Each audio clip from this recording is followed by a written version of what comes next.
de poco, bueno, mejor dicho, mañana, o ya hoy, no sé cuándo subiré esto, la Navidad ha comenzado. O al menos, bueno, el fenómeno central que es la noche del 24 al 25. Y normalmente cuando se habla de la Navidad se suele hablar de que si es un fenómeno religioso, que si es un fenómeno capitalista, que si es bueno, que si es malo. Pero yo quería intentar venir a presentar a un filósofo algo distinto que la mayoría de gente no conoce, que se llama Mircea Eliade, que se escribe Mircea Eliade.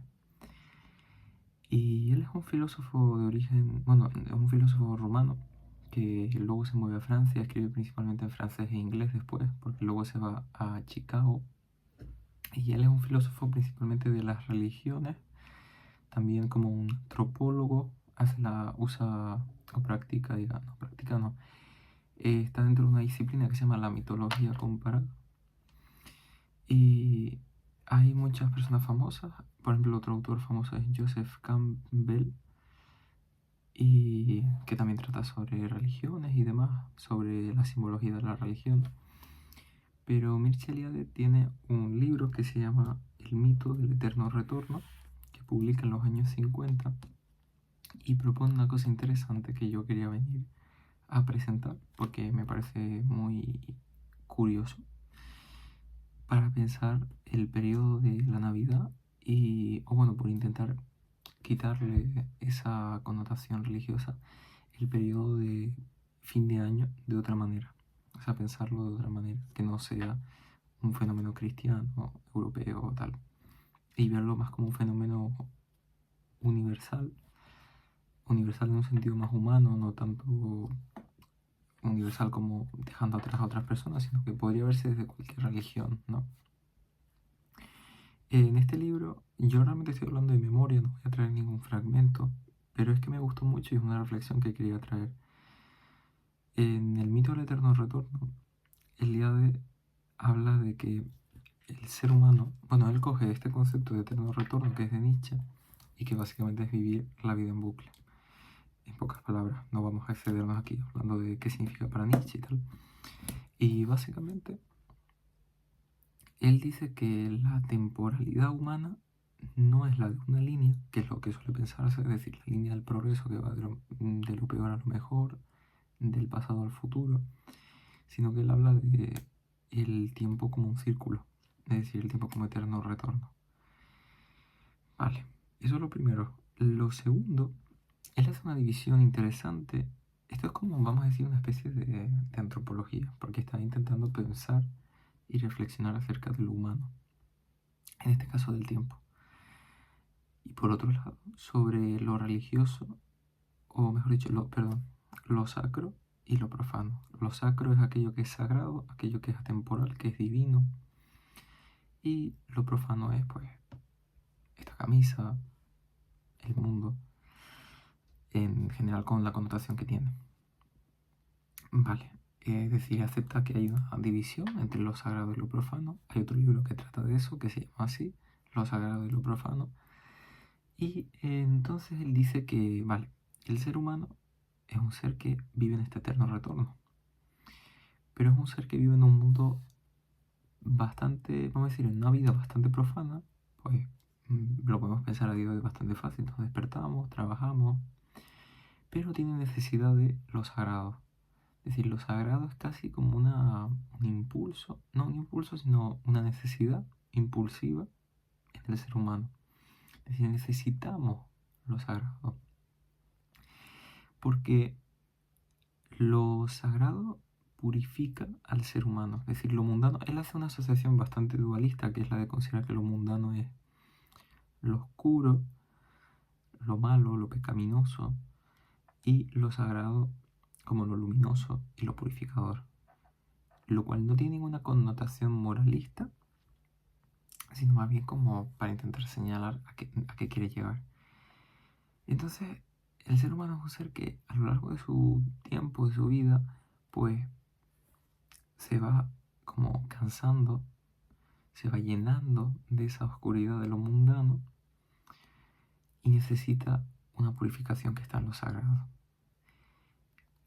Aquí hay un concepto muy interesante de Eliade que se llama la hierofanía, que básicamente significa la aparición de lo sagrado. Esto significa que, por ejemplo, si yo cojo aquí una cruz y la presento, se puede dar una hierofanía, no en tanto que el objeto, que ese objeto que es un objeto de madera, sea una cruz, o sea, perdón, tanto que un objeto de madera sea sagrado, porque todos sabemos que si yo cojo una cruz de madera y la parto aquí, claramente es un objeto normal y corriente. No es que la cruz sea ignífuga, indestructible, ni nada, pero es una hierofanía porque el objeto sirve como un intermediario para referirse a algo divino. Lo mismo podría pasar con cualquier objeto en realidad. Por ejemplo, las culturas chamánicas, quizás un cierto tipo de animal, un tótem, simboliza una cosa sagrada. Con esto quiero enfatizar mucho porque Eliade no está diciendo que básicamente alguien vea este boli y vea algo sagrado, ¿no? Y diga, bueno, pues este boli es Dios, ni mucho menos. En el fondo está relatando algo mucho más complejo y muy interesante porque nos sirve para entender el fenómeno de lo sagrado y de la conciencia religiosa en lo humano. Es decir, cuando alguien adora un objeto, ya sea una cruz, ya sea una imagen, un icono, lo que sea, o un mantra, en el caso del budismo, no se está adorando para nada al objeto en sí mismo de referencia, sino aquello a lo que alude, a la realidad eterna, sagrada y purificadora que hay detrás de ese mantra, de esa cruz, o de una piedra, o de una escultura, de un Stonehenge, de un cromlech, de cualquier cosa. Lo de Stonehenge está mal dicho porque en realidad es un lugar, es un cromlech concreto, pero bueno, se me entiende.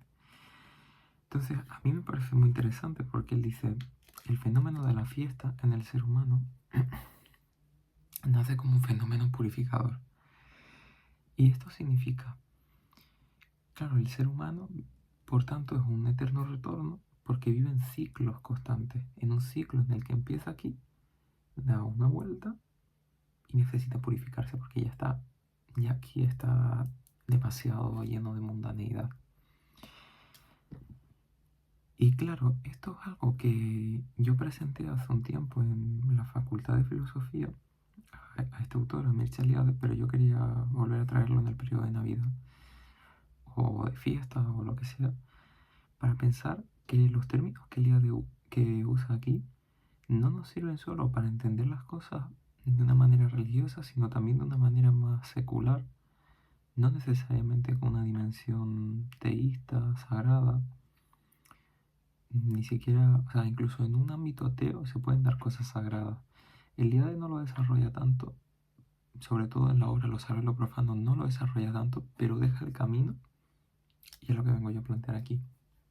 Él dice, incluso en una época llena de puro profano, que puede ser nuestra época, la época de la ciencia, la época en la que la Biblia no es un texto dogmático que guíe la vida del individuo, claramente una época puramente secular, en la cual lo religioso no tiene influencia, vamos a decir, política, al menos no tan fuerte como la Edad Media y aún más atrás, sigue habiendo sacralidad. Es decir, por ejemplo, los arquetipos de personajes que vemos en las películas representan cualidades sagradas. El viaje que se hace en El Señor de los Anillos, por dar un ejemplo, es un viaje sagrado. Es decir, simboliza algo que podría simbolizar cualquier otra historia de carácter religioso. La peregrinación, el deseo de superar al mal. Y en el fondo, quizás, y eso es lo que venía a decir, en nuestra época pasan dos cosas. Que a pesar de que no haya ya una realidad religiosa, eterna, profana, o al menos no se piensa conscientemente en ello, quizás sí sigue habiendo cuestiones que para nosotros en mayor o menor medida son sagradas, son eternas, son purificadoras. Y yo el día que yo presenté esto en la facultad, yo lo ejemplifiqué con las fiestas de la calle, las fiestas que la gente suele beber y demás.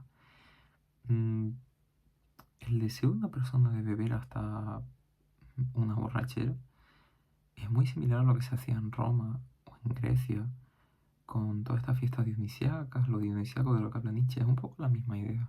Es decir, es la idea de, por ejemplo, la vida moderna y la burocracia nos hace sentirnos muy solos, ¿no? Nos separa, nos divide, pero el alcohol es bueno, al menos lo que intuyo es que es una experiencia unificadora, ¿no? Una experiencia en la que uno fluye, las personas que están borrachas van perdiendo inhibiciones y se van acercando a una experiencia que suele connotarse como natural, como flujo, en la que, por ejemplo, una discoteca, ¿no? Una discoteca es un uno, es decir, toda la gente está bailando al son de una música, lo cual es la misma imagen que se podría dar en culturas chamánicas o tribales de cualquier zona del planeta en la que se usarán tambores o cualquier tipo de instrumento percusivo para bailar pidiendo algo, para bailar purificándonos. Hay muchos ejemplos. El libro de Eliade es muy interesante y yo lo recomiendo. El mito del eterno retorno y lo sagrado y lo profano son dos libros muy buenos. A mí me gustan mucho, bueno, pero son los dos que yo he leído, porque hay muchos más y estos dos son los principales. Yo lo presenté el Día Mundial bueno, perdón, en la facultad. Y fue muy divertido, yo creo que a la gente le gustó. Y quería traerlo, y volviendo al tema, con la Navidad.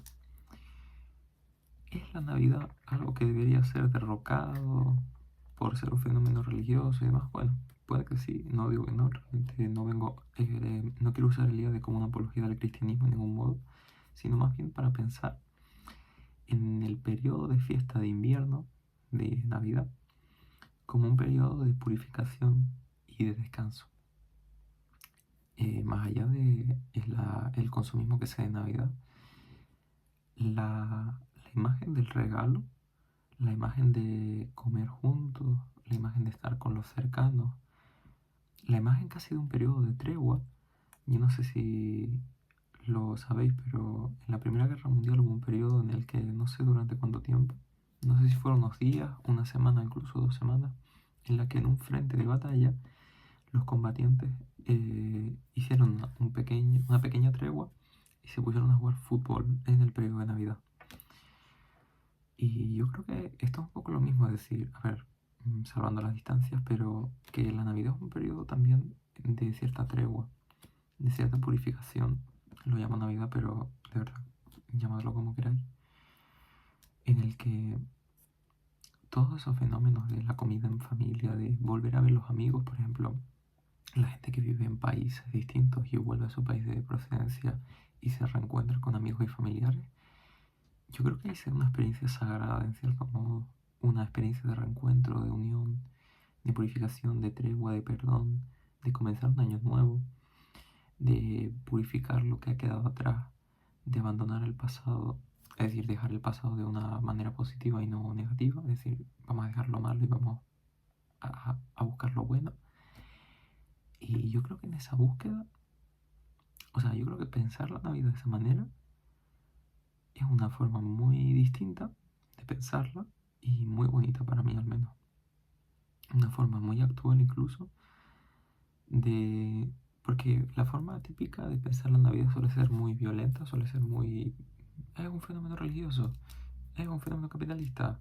O no, la Navidad debe celebrarse porque Cristo, porque no sé qué. Pues mira, cada uno que piense lo que quiera, cada uno celebre lo sacro como quiera, pero ante todo, que quede claro que que todo el mundo, hasta la persona más, mm, ¿cómo se dice?, desapegada del fenómeno de lo sagrado, de la religión, la persona más atea, sepa que la Navidad, sepa que en la vida, en cualquier fenómeno como este, sigue habiendo un, em, algo sagrado, algo sacro. Y más o menos con esas divagaciones acabo el vídeo. Y pues nada, yo vengo a desear felices fiestas. No sé si podré hacer más vídeos. Tristemente ha pasado un mes y he querido hacer más vídeos, pero no he podido. Así que en cuanto pueda, pues intentaré volver a ponerme y a traer algún que otro vídeo hablando sobre más cosas. Una vez más, os animo a leer Mircea Eliade, un autor súper interesante, y espero que tengáis un buen descanso y que quien pueda pues disfrute de sus cercanos y empiece el año con deseos y con lo que sea. No vengo aquí a burlarme de los deseos de nadie y de todo este fenómeno, sino que sienta la experiencia sagrada del descanso, de la purificación y de reencontrarse con las demás personas y de perdonarse. Que yo creo que a pesar de todas las diferencias, esto se podría relacionar con el cuento de Navidad de Dickens. Yo creo los cuentos de esas Navidad, pero bueno, nada más. Muchas gracias. Cualquier comentario lo leeré y hasta el próximo vídeo. Muchas gracias si has llegado hasta aquí y hasta luego.